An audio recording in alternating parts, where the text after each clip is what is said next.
हरे कृष्णा।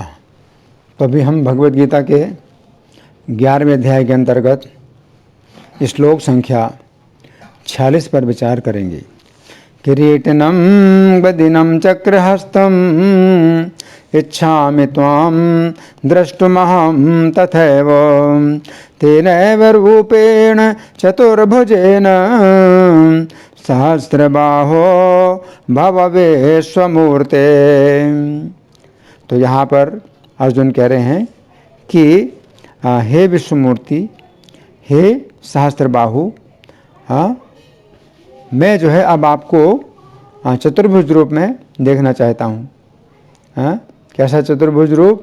जो किरीटिनम, जो मुकुट धारण किए, गदिनम, गदा धारण किए, चक्रहस्तम, हाथ में चक्र धारण किए, इच्छामि त्वां द्रष्टुमहं तथैव, तो उसी प्रकार से मैं आपको देखने की इच्छा करता हूँ। कैसा है? तेनैव रूपेण चतुर्भुजेन, वही चतुर्भुज रूप। तो हे सहस्त्रबाहु, हे विश्वमूर्ति, आप जो है उस चतुर्भुज रूप में आप आ जाइए। अब हम सुनेंगे प्रभुपाद तात्पर्य में क्या लिखते हैं। श्रील प्रभुपाद की जय। ब्रह्म संहिता में 5:39 कहा गया है, रामादि मूर्ति सुकला नियमेन तिष्ठन्। भगवान सैकड़ों हजारों रूपों में नित्य विद्यमान रहते हैं, जिनमें से राम, नरसिंह, नारायण उनके मुख्य रूप हैं। रूप तो असंख्य हैं, किंतु अर्जुन को ज्ञात था कि श्री कृष्ण ही आदि भगवान हैं, जिन्होंने ये क्षणिक विश्वरूप धारण किया है। अब वे प्रार्थना कर रहे हैं कि भगवान अपने नारायण नित्य रूप का दर्शन दें। इस श्लोक से श्रीमद् भागवत के कथन की निस्संदेह पुष्टि होती है कि श्री कृष्ण आदि भगवान हैं और अन्य सारे रूप उन्हीं से प्रकट होते हैं। वे अपने अंशों से भिन्न नहीं हैं और वे अपने असंख्य रूपों में भी ईश्वर ही बने रहते हैं। इन सारे रूपों में वे तरुण दिखते हैं, यही भगवान का स्थायी लक्षण है। श्री कृष्ण को जानने वाला इस भौतिक संसार के समस्त कलमश से मुक्त हो जाता है। तो यहाँ प्रभुपाद का तात्पर्य समाप्त हुआ। अब हम सुनेंगे श्री भगवान ने कहा में कैसी व्याख्या हुई है। पिछले श्लोक में अर्जुन ने विश्व रूप से प्रार्थना की थी कि वे अपना चतुर्भुज रूप दिखाएं। अब अर्जुन ने सोचा कि उन्होंने यद्यपि विश्व रूप से प्रार्थना की है कि वे अपना चतुर्भुज रूप दिखाएं, परंतु चतुर्भुज रूप का नाम तो नहीं लिया था। अर्जुन ने यही कहा था कि हे देव, मुझे आप अपना वही रूप दिखाइए। अब अर्जुन ने सोचा कि यद्यपि इतने से भी भगवान विश्व रूप समझ गए हैं कि मैं चतुर्भुज रूप का दर्शन करना चाहता हूँ, परंतु फिर भी अर्जुन का ये कर्तव्य है कि वे चतुर्भुज रूप के दर्शन में अपनी रुचि प्रकट करें। इसलिए इस श्लोक में अर्जुन ने चतुर्भुज रूप का विशेष वर्णन किया है तथा चतुर्भुज रूप का दर्शन करने की अपनी इच्छा भी विशेष रूप से प्रकट की है। इस श्लोक में अर्जुन की 2 अत्यंत महत्वपूर्ण बातें हैं, जिनकी हम क्रम पूर्वक चर्चा करेंगे। तो पहली महत्वपूर्ण बात, इस श्लोक की प्रथम 2 पंक्तियों के शब्द हैं किरीटिनम गदिनम चक्रहस्तम इच्छामि त्वां द्रष्टुम अहम तथा एव, अर्थात मैं उसी प्रकार आपके रूप का दर्शन करना चाहता हूँ जिस रूप में आप मुकुट, गदा तथा अपने हाथ में चक्र धारण करते हैं। तो यहाँ पर अर्जुन कह रहे हैं कि हे देव, मैं आपको चतुर्भुज रूप में देखना चाहता हूँ। समझने की बात यह है कि वास्तव में तो अर्जुन को श्री कृष्ण का द्विभुज रूप ही सर्वाधिक प्रिय है, परंतु इस समय वे विचार कर रहे हैं कि यदि वे श्री कृष्ण को द्विभुज रूप में देखेंगे तो वे पुनः श्री कृष्ण को अपना मित्र समझकर अपने जैसा व्यवहार करेंगे तथा पुनः श्री कृष्ण को पुकारेंगे, हे कृष्ण, हे यादव, हे सखे। ये तो श्री कृष्ण का बहुत बड़ा अपमान होगा। परंतु यदि श्री कृष्ण अर्जुन के साथ अपने चतुर्भुज रूप में रहेंगे तो अर्जुन श्री कृष्ण का ईश्वर के रूप में सम्मान भी करेंगे तथा अर्जुन को भय भी नहीं लगेगा। अर्जुन इस समय विश्व रूप का दर्शन कर रहे हैं, तो यद्यपि वे श्री कृष्ण को ईश्वर के रूप में सम्मान दे रहे हैं, परंतु इस रूप में उन्हें अत्यंत भय की प्राप्ति हो रही है। इस प्रकार चतुर्भुज रूप में ही अर्जुन की सुरक्षा है। उन्हें चतुर्भुज रूप से ना तो भय प्राप्त होगा तथा न ही वे चतुर्भुज रूप से अपनी मित्रता का संबंध जोड़ेंगे तथा इस प्रकार वे अपराध भी नहीं करेंगे। परंतु वास्तविकता तो ये है कि श्री कृष्ण अर्जुन से मित्रता का संबंध जोड़ना चाहते हैं, इसलिए वे अर्जुन के सामने अपनी महिमा को सदा छिपाते रहते हैं। तो यहाँ पर अर्जुन कह रहे हैं कि हे देव, मैं आपको मुकुट धारण किए हुए देखना चाहता हूँ। तो यहाँ पर अर्जुन कहना चाहते हैं कि हे देव, आप मेरे साथ अधिकांश समय बिना मुकुट धारण किए रहते हैं तथा जिस समय मैं आपको बिना मुकुट धारण किए हुए देखूंगा, उस समय मैं अपने स्वभाव के अनुसार आपको अपने ही समान अपना सखा समझकर व्यवहार करने लगूंगा। परंतु यदि मैं आपको सदा मुकुट धारण किए हुए देखूंगा तो सदा ईश्वर की भावना में आपका सम्मान करूंगा। मुकुट धारण करने का अधिकार या तो ईश्वर को है अथवा राजा को है। वैदिक नियम के अनुसार मुकुट धारण करने का अधिकार सामान्य व्यक्ति को नहीं है। कलयुग में शूद्र लोग भी राजा के चिन्ह धारण करते हैं। परीक्षित महाराज ने देखा था कि कलयुग उनके सामने एक शूद्र के रूप में प्रकट हुआ था जो राजा के चिन्ह धारण किए हुए था। तो यहाँ पर अर्जुन श्री कृष्ण को सदा मुकुट धारण किए हुए देखना चाहते हैं ताकि वे श्री कृष्ण का ईश्वर के रूप में सम्मान कर सकें। तो यहाँ पर अर्जुन कह रहे हैं कि हे देव, मैं आपको गदा धारण किए हुए देखना चाहता हूँ। भागवत 3:28-28 में कपिल देव माता देवहूति से कहते हैं कि भक्त को श्री कृष्ण की कौमोद की गदा का स्मरण करना चाहिए। ये गदा श्री कृष्ण को अत्यंत प्रिय है। ये गदा शत्रुओं को कुचलने वाली है तथा उनके रक्त से सनी हुई है। तो यहाँ पर अर्जुन श्री कृष्ण से मानो कह रहे हैं कि हे देव, जिस समय मैं आपके हाथ में आपकी गदा का दर्शन करूँगा, उस समय मेरे मन का वो अज्ञान आपकी गदा के द्वारा कुचल जाएगा, जिसके कारण मैं आपको अपना सखा मानता हूँ। अब यहाँ पर अर्जुन कह रहे हैं कि हे देव, मैं आपको अपने हाथ में चक्र धारण किए हुए देखना चाहता हूँ। भागवत 3:28-27 में कहा गया है कि भक्त को श्री कृष्ण के चक्र का स्मरण करना चाहिए, जिसमें 1000 अरे हैं तथा जिसका तेज असह्य है। उक्त श्लोक के तात्पर्य में श्रील प्रभुपाद लिखते हैं, भगवान के हाथ का चक्र सुदर्शन चक्र कहलाता है और इसमें 1000 अरे हैं। योगियों को सलाह दी जाती है कि वे प्रत्येक अरे का ध्यान करें इति। तो यहाँ पर अर्जुन कह रहे हैं कि हे देव, मैं आपको हाथ में चक्र धारण किए हुए देखना चाहता हूँ। महाभारत के भीष्म पर्व के अंतर्गत अध्याय संख्या 59 में वर्णन आता है कि जिस समय महाभारत युद्ध का तीसरा दिन चल रहा था तथा भीष्मदेव अपने बाणों से पांडवों की सेना का विनाश कर रहे थे तथा अर्जुन की भीष्मदेव के प्रति गौरव बुद्धि होने के कारण अर्जुन युद्ध में उत्साह नहीं दिखा रहे थे, उस समय श्री कृष्ण ने भीष्मदेव का वध करने के लिए अपने चक्र का स्मरण किया।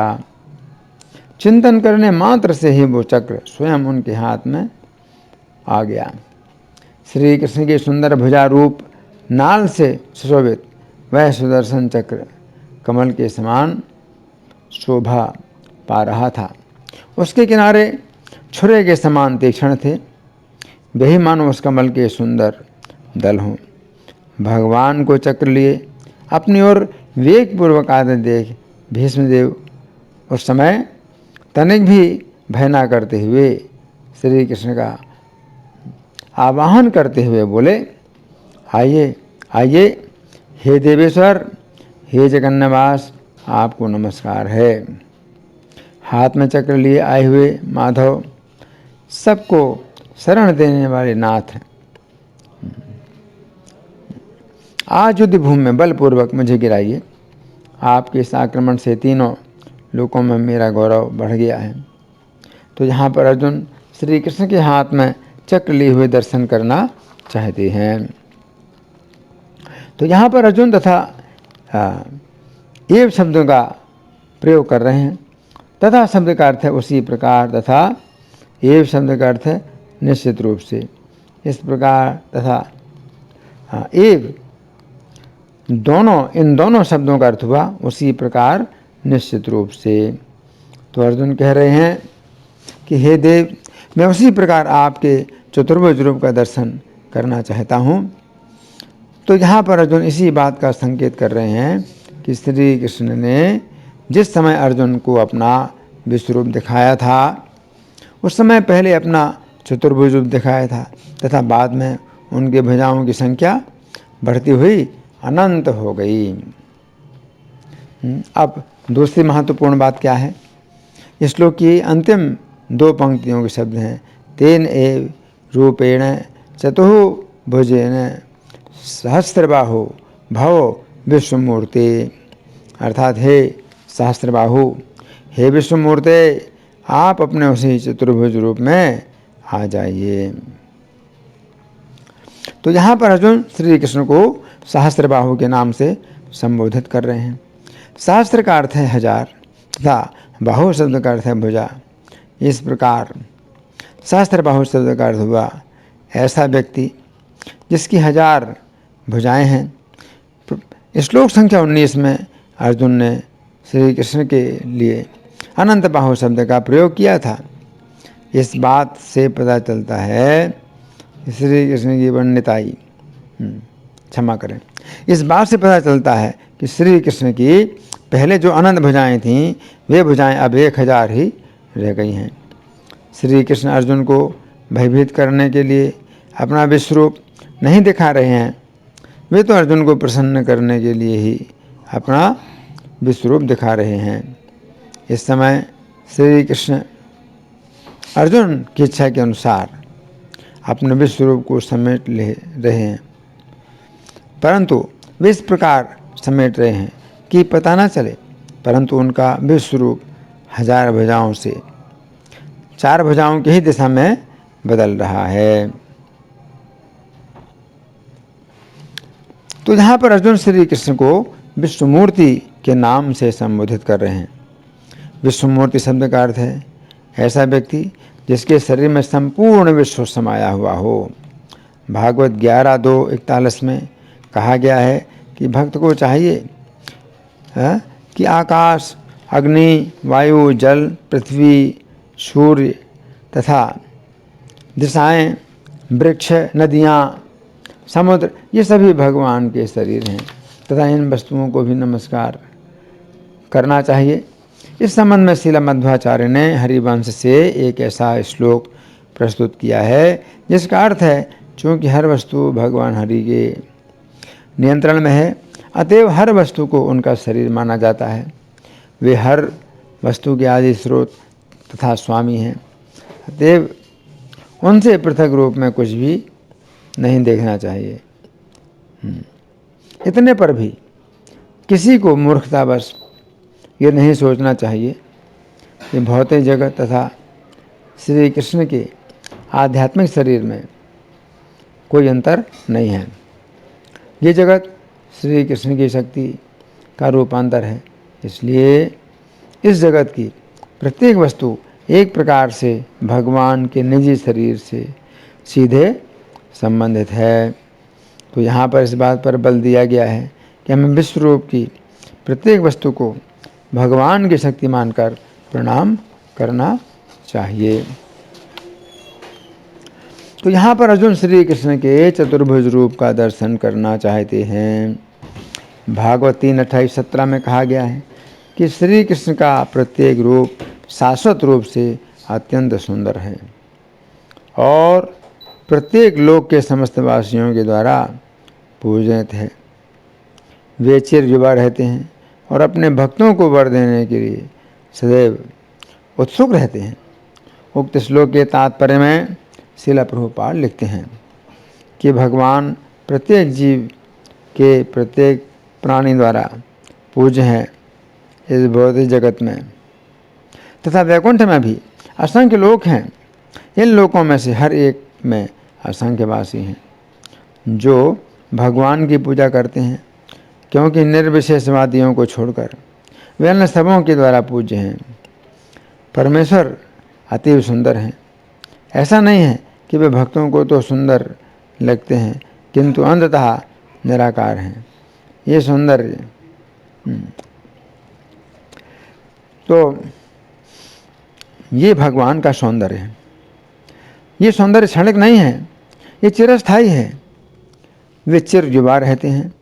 भगवान की भावभंगियों से लगता है कि वे भक्तों पर अनुग्रह करने वाले हैं, किंतु भक्तों के प्रति वे मूक रहते हैं। जैसा कि भगवद गीता में कहा गया है कि पूर्ण पुरुषोत्तम भगवान होने के कारण वे सबों के प्रति समभाव रखते हैं, क्योंकि सभी जीव उनके पुत्रवत हैं। किंतु जो लोग भक्ति में लगे हैं उन पर वे विशेष कृपालु रहते हैं।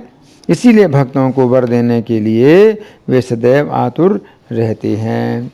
तो यहाँ पर अर्जुन कह रहे हैं कि हे देव, मैं आपके चतुर्भुज रूप को देखने की इच्छा कर रहा हूँ।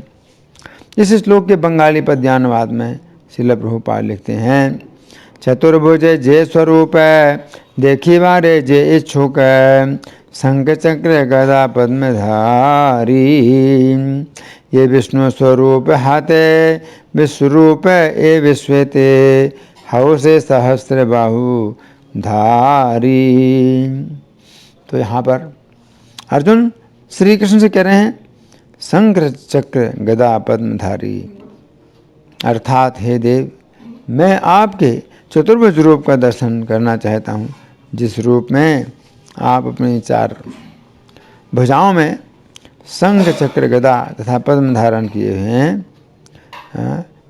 तो यहाँ भगवान के इस विश्व रूप को देख करके अर्जुन की विशेष जो है आदर की भावना प्रकट हो रही है। और कैसी आदर की भावना? अर्जुन भगवान से कह रहे हैं किरीटिनम गदिनम चक्रहस्तम। तो पहली बात तो अर्जुन की भावना क्या है कि द्रष्टुम तथैव। तो अर्जुन कह रहे हैं द्रष्टुम इच्छामि, कि मैं देखना चाहता हूँ। तो पहला भगवान का दर्शन अर्जुन जो देखना चाहते हैं वो कैसा है? किरीटिनम, कि वे भगवान को इस प्रकार देखना चाहते हैं कि वे किरीटी, किरीटी का मतलब मुकुट धारण किए हैं। और गदिनम, गदिनम का मतलब है गदा धारण किए हैं। और चक्रहस्तम, चक्रहस्तम का मतलब है कि भगवान अपने हाथ में चक्र धारण किए हैं। इच्छा में तो आम दृष्टुम अहम तथे वो। तो अर्जुन कह रहे हैं किसी प्रकार से मैं आपका दर्शन करने की इच्छा कर रहा हूँ। तेनैव रूपेण चतुर्भुजेन, तो वही रूप जो चतुर्भुज रूप है आपका बहुत ही मनोहारी है। तो यहाँ पर अर्जुन कह रहे हैं सहस्त्रबाहु भव विश्वमूर्ति। अर्जुन भगवान को सहस्त्रबाहु और विश्वमूर्ति इन दो नामों से पुकार रहे हैं। अब अर्जुन किन नामों से नहीं पुकारना चाहते हैं श्री कृष्ण को? हे कृष्ण हे यादव हे सखेति। हे कृष्ण हे यादव हे सखे, इस रूप इस नामों इन नामों से अर्जुन भगवान को संबोधित नहीं करना चाहते हैं। तो अर्जुन यही मानते हैं कि मैंने जो आपको इन नामों का प्रयोग किया है, हे कृष्ण, हे यादव, हे सके, तो फिर से अपराध हो जाएगा। तो अर्जुन बहुत सशंकित हैं कि कैसे उनको जो है प्रसन्न किया जाए। तो ये भावना अर्जुन की है और इसी भावना में अर्जुन भगवान से प्रार्थना कर रहे हैं कि मैं आपका चतुर्भुज रूप देखना चाहता हूँ। धन्यवाद। हरे कृष्णा।